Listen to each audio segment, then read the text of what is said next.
to Z Mysteries, Super Edition 4, Sleepy Hollow Sleepover by Ron Roy.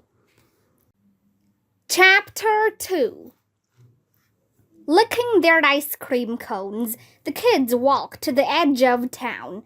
They took a footpath that led into a forest. The tall trees blocked out the October sun. "How's the new flavor?" Ruth Rose asked Josh. She had chosen strawberry, her favorite. Dink's cone was maple walnut. "My brain thinks it's okay," Josh said, "but my tongue keeps expecting to taste pistachio." Dink poked Josh. "What brain?"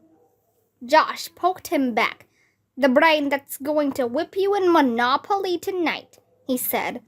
"We won't have time to finish a whole game," Ruth Rose said. She glanced at her watch. "It's almost 5 o'clock, and the hayride is at 7. Josh pushed out his chest. "The way I play, I'll be rich by 6:30, he boasted. They were staying with Dink's father in a small cabin in the forest. A few other families had rented cabins too. Each cabin was named after something creepy. Dink's dad had chosen one called Haunted House. The name was painted on a sign on the front porch railing. When they reached the cabin, Dink's father was sitting in a rocking chair on the porch. An open book was in his lap. "Hey kids," he said as they approached. "How was town?" "A lot of other kids are here for the hayride," Ruth Rose told him. "And we saw a headless horseman, only it was fake," Josh said. "What are you reading, Dad?" Dink asked. His father held up the book. "It's a history of Tarrytown and Sleepy Hollow," he said. "Is there really a headless horseman who rides around looking for his head?" Josh asked Mr. Duncan. "Why, I believe there is," Dink's father answered. He pointed to a map in his book.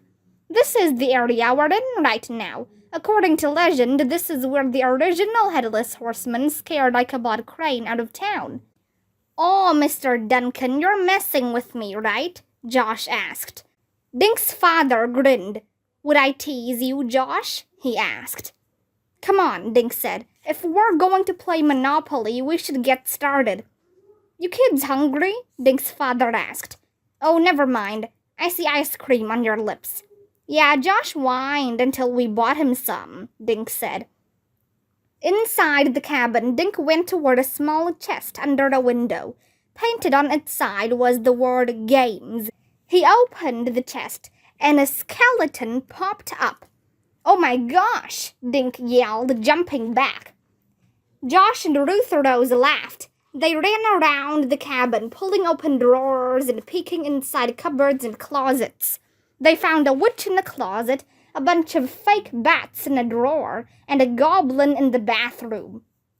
"Dad, who did all this?" Dink asked his father. "Maybe the headless horseman got in here," his dad said in a creepy voice. "I wonder what he put inside your sleeping bags." He crumpled some paper and started a fire in the fireplace. "Huh," Josh said. He glanced at their 3 sleeping bags stacked in a corner. The kids finally found the Monopoly game. They set it up on the floor in front of the crackling fire. A half hour later, Dink looked up. "Did you hear something?" he asked the others. "Don't try to change the subject," Josh said. "You're losing big time." "I'm not changing the subject," Dink said. "I heard something like running feet." Dink got up and walked over to the window. It had grown dark outside.